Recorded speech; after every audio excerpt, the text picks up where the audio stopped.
Bugulie kuhusu shughuli hii nzima itakavyoendeshwa, na maagizo hayo yanatokana na hali ya mshike ambayo imeshuhudiwa hapo awali kati ya maajenti wa wagombea urais mbalimbali, kati ya wale ambao wamekuja kufuatilia shughuli hii nzima. Kumbuka katika kila upande kuna wale ambao ni wanasiasa, kuna wale ambao wana interest mbalimbali katika kinyang'anyiro hiki cha urais ambao wamefika hapa, na wakati ambapo kidogo hisia zilionekana kupanda, basi hata wale wanasiasa ambao wengine wametoka katika chaguzi mbalimbali, baadhi ambao wamepoteza, baadhi ambao wamepata katika vinyang'anyiro mbalimbali ambavyo walikuwa na shiriki, basi wakajimoya katika ukumbi huu, na hali ya kurushiana maneno ikajiri, hata nusra makonde yasukumwe hapa na pale, lakini maafisa wa usalama wakaingilia kati na hali ya utulivu ikarejelea.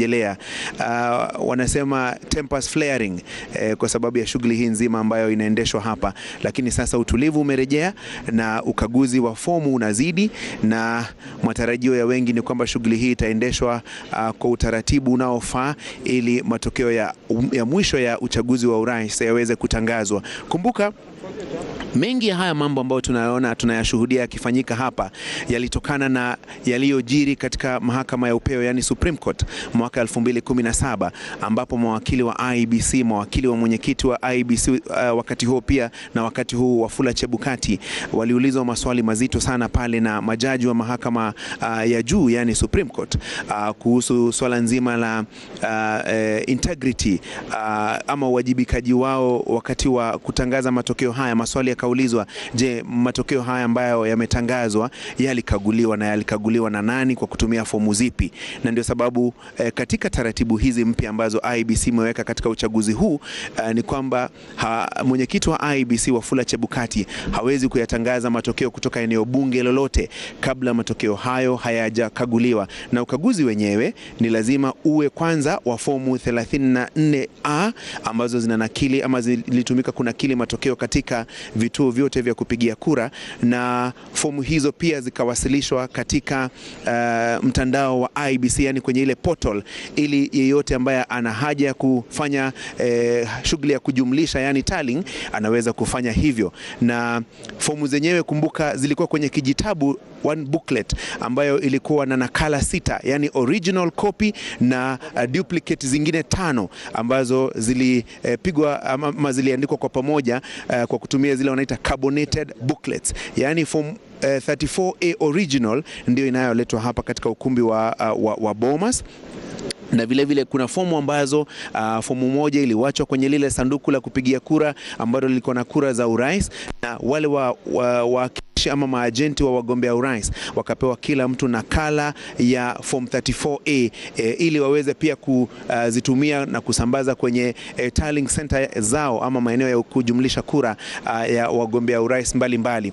Na vile vile pia katika kila kituo cha kupigia kura, mlangoni mwa kila kituo cha kupigia kura paliwekwa copy ama nakala ya form 34A ili wananchi wote wanaweza kufika katika kituo cha kupigia kura chochote na kuweza kujionea na kujiamulia matokeo yalivyokuwa yametangazwa. Na fomu hizo original ambazo zimefika hapa, form 34A, kutoka kila eneo la kupigia kura. Kwa mfano, eneo bunge fulani kama lina maeneo ya kupigia kura 150 ama 200, basi yule msimamizi wa uchaguzi katika eneo hilo, yani returning officer, anafika hapa na fomu hizo zote, form 34A 200 pamoja na form 34B, ambayo ni jumla ya matokeo ambayo yametangazwa katika kila kituo cha kupigia kura. Na labda mtu anaweza kuuliza iwapo, je, kuna utata wowote kuhusu matokeo ambayo yalinakiliwa katika kituo cha kupigia kura na yale matokeo ambayo yamewasilisha kwenye mtandao, na vile vile yale matokeo ambayo labda maajenti mbalimbali wanasema wako nayo, ni matokeo yepi ambayo yatachukuliwa ama yatafuatiliwa? Sheria ya uchaguzi, ukiangalia kipengee 39 sehemu ya kinaeleza bayana jinsi utaratibu huo utakaofuatwa na jinsi shughuli hiyo nzima itakavyofanyika, na mwenyekiti wa IEBC atafanya nini kuhakikisha kwamba matokeo hayo shughulikiwa. Ukiangalia kipenge hicho katika sheria hii kinasema determination and declaration of results. Ukielekea sehemu ya E inasema kwa kimombo, where there is a discrepancy between the electronically transmitted and the physically delivered results, the commission shall verify the results, and the result, which is an accurate record of the results tallied, verified and declared at the respective polling station, shall prevail. Yani, ikiwa kuna utata wowote ambao umeubuka kutokana na yale matokeo ambayo yaliwasilishwa kwa njia ya kielektroniki na kuwekwa kwenye mitandao ama kwenye portal, na yale matokeo ambayo yamewasilishwa hapa kwa moja, yani ile nakala ya matokeo hayo, je, ni matokeo yepi ambayo ndio sahihi zaidi, ama ndio sahihi, ama ndio yatakayotumika kama yale ya mwisho? Matokeo yatakayotumika kama yale ya mwisho kutoka kila kituo cha kupigia kura ni yale ambayo yalitangazwa katika kituo hicho cha kupigia kura. Hivyo basi, kama kuna chochote ambacho kinaweza kuwa kimefanyika kati ya matokeo hayo kupeperushwa na msimamizi wa uchaguzi katika eneo bunge kufika hapa, basi yale matokeo ambayo yalitangazwa katika kila kituo cha kupigia kura, hayo ndio matokeo ya mwisho na ndio yatakayotumika katika shughuli nzima ya ujumlishaji wa matokeo haya. Hivyo basi, shughuli ya utulivu imerejea katika ukumbi huu wa Bomas, na kinachosubiriwa sasa ni kuona iwapo kuna maeneo mengine mengi zaidi ambayo maafisa wa kusimamia uchaguzi katika maeneo hayo watakuwa wamefika hapa kuwasilisha stakabadhi zao kwa mwenyekiti wa IEBC, na baada ya matokeo hayo kukaguliwa, fomu zenyewe kukubalika, basi mwenyekiti wa IEBC ama komishna yeyote ambaye atakuwa ameagizwa kufanya shughuli hiyo na mwenyekiti wa IEBC atafika hapa katika ukumbi na kuyatangaza matokeo hayo. Kufikia sasa, kati ya maeneo bunge 290 na ukiongeza lile eneo moja la wale ambao walipiga kura kutoka ugaibuni, kufikia sasa ni maeneo 15, maeneo bunge 15 ambayo tayari matokeo yake yameshawasilishwa hapa, yakakaguliwa, yakakubalika na yakatangazwa rasmi na mwenyekiti wa IEBC Wafula Chebukati. Hivyo basi, turejee studio kidogo, na iwapo kuna lolote ambalo litakuwa linaibuka hapa katika ukumbi wa Bomas ama matokeo yote ambayo yatakuwa yanatangazwa, bila shaka tutayapeperusha moja kwa moja kwa watazamaji wetu, kwa wasikilizaji wetu katika runinga ya Citizen, katika runinga ya Inoro TV, na vile vile katika runinga ya Ramogi TV na mitandao yetu katika Citizen Digital. Hivyo basi, kaa papo hapo ulipo, shughuli nzima ya kukagua stakabadhi inaendelea, ili kikomo chake iwe ni kubaini mbivu na mbichi kuhusu ni nani atakayekuwa rais wa 5 wa Jamhuri ya Kenya na kumrithi Rais Uhuru Kenyatta katika kinyang'anyiro hiki cha urais ambacho kiliandaliwa siku ya Jumanne, yani tarehe 9 mwezi wa 8 mwaka huu wa 2022. Turejee studio. Well, asante sana. Francis Gachuri there, speaking to us from the Bomas of Kenya. Na ni kweli tempers yana flare, vile Gachuri alisema kule. He was summarizing the reason why this is happening. Professor Abdi Guliye, who's the commissioner for IEBC, was trying to cool down the temperatures there, because they were saying all we could hear from him is calling the chief agents to come to a meeting of some sorts. Also in Nakuru, you can see now that is Susan Kihika. I don't believe the announcement has been made yet, but this is supposed to happen shortly. Let's cross over there and find out what the latest is from the Darling Center there. Let's listen in for a bit.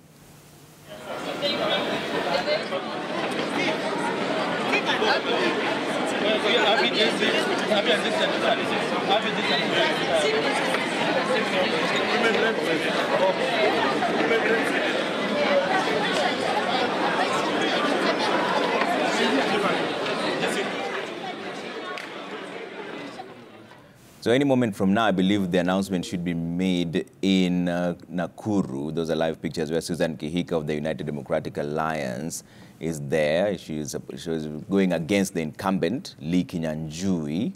I don't think they've made any announcement yet. She's the current senator for Nakuru, and we'll be finding out whether there's an announcement coming through who has won that poll. We're looking for Miriam Nyambura to find out what the latest is from there. Earlier on at the IEBC Tallying Center, National Tallying Center in Bomas of Kenya, there was a bit of fracas there with the agents trying to ensure that the process is followed. So what is happening there is that there's a verification of the Form 34As that came from the ground, polling stations, to the National Tallying Center. They're supposed to counter-check the ones that have been uploaded online. And I want to show you some of the pictures from the IEBC as well as we wait for an announcement in Nakuru. IEBC, there seems to be a bit of calm temperatures there, but previously Professor Abdi Guliye, who's the commissioner for IEBC, was trying to call the chief agents for a meeting, and the observers as well, and returning officers, being very firm in saying that the returning officers should be respected at all points. And maybe Asaska, I'm sure you like this picture that you're seeing right now. The announcement has not been made yet, but in Homa Bay, it was made, and Gladys Wanga did win the seat for governor. Is this the turning point for the 2/3 gender rule? Asaska. Thank you for that question, Trevor. When you look at Kenya, we have less than 20% Kenya's parliament. The previous parliament is made up of women. And the image on our screen here makes me very happy because as much as there's a lot of gender misrepresentation exists, we've put affirmative actions in place with our 2/3 gender rules, as well as with the 47 county women reps. And if you look at our neighboring countries, Rwanda has about 61% female representation. Our neighbor here, Tanzania, they have about 36%. Uganda has about 34%. I think with the numbers of women who have won elections this year, I think it's quite impressive to say the least. Okay. For us to sustain and safeguard that particular momentum, probably if you look at the campaign trail and even the narrative that was being sold during the season of campaigns in the country, what would you say has worked for women this time round that probably we didn't get in the previous elections? I think from where I sit, the Azimio coalition having appointed Martha Karua as the running mate must have changed things around a bit, must have made Kenyans look at things differently this time round. But Franklin, what are your views on this? Because this is the one thing that we've been unable to achieve in Kenya. In fact, but there's those who are also claiming that it's not just the positions up there. It has to cascade to the lower positions as well, because just a minority few of them can be at the top, but the majority are still oppressed on the lower cadre. Several interventions are required, but before I come into the proposals on how we can go about this, it's obviously that if you look at the data that we have, there are two problems. One is that are there sufficient numbers of women who are offering themselves to contest? What is their shelf life in the contest? Because it's not an easy journey. What are the challenges that face women candidates? Number one is we're seeing an increasing number of women offering themselves for political office, and that is a good indication. We had about 5,000 women expressing interest in the various parties to be nominated. Unfortunately, out of the 16,000 plus candidates that ended up on the ballot, only 1,982 managed to go through the party primaries, same for a few independent candidates again. So you can see that there is an increasing number of women offering themselves for political office. The recruitment is happening good. The retention is also happening well. But we need an intervention at the party gatekeepers level, because over half of those women who offered themselves to contest failed at the party primaries, mostly because of the actions of the gatekeepers, the guys who finance the parties, the guys who make the decisions at night in those parties, and the guys who actually finance those campaigns. And majority of them are not women. We also need to recalibrate the woman candidate, that it is not sufficient to be elected because you are a woman. I think the last qualification we can attribute about Martha Karua's choice as a running mate, the last one would be a woman. Martha Karua has a very good track record in terms of leadership. Whatever she's done when she's in opposition, in government, in the civil society, in the judiciary as a magistrate, is a clear record. And I think women should sell their credentials more other than gender. And that must be quite clear, because when they sell gender mostly, what we are seeing is then a response of chauvinism, that we are highly patriarchal, and therefore challenges like control over utilization of and access to family resources to mount campaigns is not as easy for them. It's not as easy for the woman, but it's easy for the family. We have our most important asset is of course land, the natural resource, and women don't have access to this that really give quick value money for the campaigns. We need to deal with the cultural issues. We need to deal with the gatekeepers, but more significantly, I think we need the political goodwill at all levels. When I hear the discussion around two-third gender, and we're only focusing on political parties, when the judiciary is still not gender responsive, when other government agencies, including the outgoing cabinet of Uhuru Kenyatta, over the 10 years, never been gender responsive, why are we just focusing on elected positions only when we have actually need the executive and administrative decisions need to be made to make sure that there is that because it's not just about political, but public office. So even as we discuss the political goodwill, we need administrative and executive decisions that place women in the right places. Then we need to focus on the constitution as well. We have a provision that we are struggling to actualize. Several attempts through Parliament have failed. Several attempts through the court, including ourselves, challenging those things in the judiciary, have failed. Our victory of 2017, when the court issued a directive that the next elections of 2022, the parties have the responsibility to submit lists that are gender responsive, that IEBC should not, accept such submissions from the parties for nominated candidates to contest on the ticket that are not meeting that threshold. At the very last minute, the same judiciary changed that. So political parties got away with it. So while we work on the political goodwill, while we do capacity building for more women and mentorship for them to come out in numbers, we need to deal with the incentives for the gatekeepers. We need to deal with the administrative and legal and constitutional frameworks that must be fine-tuned for us to achieve that. Otherwise, we'll just continue talking about the patriarchy challenges here and there, when in actual sense, Kenyans, again, I will end with data. I started with the data. In the 2017 elections, 8.4 out of 10 women that arrived at the ballot were elected. So the voter does not have a problem with the women candidates. It is the parties that are failing women. It is those in power and in authority to take the administrative and executive decisions that are failing women. Women are coming out in numbers. We are ready to build capacity. We are ready to network with them to the right political positions. But there must be something that has to be dealt with. Well said, Mukwanja. Professor Naituli, it's one thing, like he says, it's one thing to come out and declare interest to vie for a political seat. It's another to be nominated for that, yet another to be elected for that.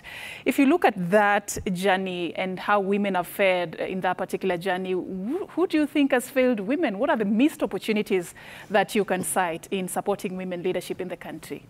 I think nobody has really found the women. I think women are naturally entering in leadership. And what is helping, especially in this election, is the fact that the election has been about issues, and the women are very good at articulating issues. The women in leadership always fares better than men when they have an opportunity to lead. The society structure, economic structure of society, you could say that's has thrown the women because it has been negative. In most of societies here, women don't even inherit the father's property because they're supposed to be married and get to grow some other community, so they don't inherit the land and all that. So the cultural issues, they have been an impediment because they are denying the resources of which now they can move themselves into politics. But once women move into politics, they progress because they don't engage in most of the things that men engage in. They're extremely constructive. When they remain women, when they don't want to be men, they are very constructive. And that's why You can see he said out of 10, 8.5 are elected because the voter, they can see the value of having a woman. I want to remember the Nuremberg scandal, which almost brought it down in this economy. The person who exposed that is a woman, Jacinta Mwatela from Taita. The men were very happy looting the country, but she wasn't, and she told us about it. So the voters, the Kenyans, can understand the value of women in leadership, but also the globe, the village. The world has become one village. They can see the good job Jacinta, and then that's her name, the New Zealand Prime Minister doing. They can see what Angela Merkel did for Germans, and therefore the Kenyans can understand what could happen to us if we have a woman president. The transformative nature of how women work is way beyond the surface nature with which men apply themselves into job. Men usually are what is called transactional leaders. In other words, you go into leadership to seek self-gratification or to seek self-aggrandizement. The women go into leadership to transform society. And we are beginning to understand that because we can see the whole world what the women have done when they are at the top decision level, when they can make decisions at that level. We can see what they have done to other societies. So I think the Kenyan society is appreciating that. And I believe that not just this election, subsequent elections, you are going to see more and more men. I just want to give you an example from Meru. I asked a voter who was very passionate about voting for Kawira Mwangasa, who was running on independence against the sitting governor, Kiraitu Murongi. And then this is what that voter told me. He's a man. He told me Kiraitu planted the trees in August, in dry season, from Meru to Nanyuki. Spent 100 million shillings when there was no medicine in hospitals and dispensaries. And then the man, he told me, there is no woman who will do that. You understand that? That is a deep analysis of why, for that person, that vote was important to go to that woman. The level of trust, when she has the job, that it will not be transactional, it will not be herself, but it will be transformational. So people, the society is getting out of the cultural gridlock and beginning to understand the value of a woman when the woman has power. Because of the nature of women, even in nurturing. It is only men who cause problems if you try to stand it. The women cause very few problems. Even in this country, it is the men who has run it down, it's not women. People understand that. Yeah. And I think we are appreciating more women in leaders. Okay. And we are. It's coming from Amanda. Yeah. It was the other way around, then it would have been another issue altogether. We're talking about the woman's touch in terms of priorities. You know, if a woman is a leader, sort of like gives the woman's touch to the priorities. I know this is a conversation we should be picking up just to understand more about the trends and women who've been elected so far. Absolutely.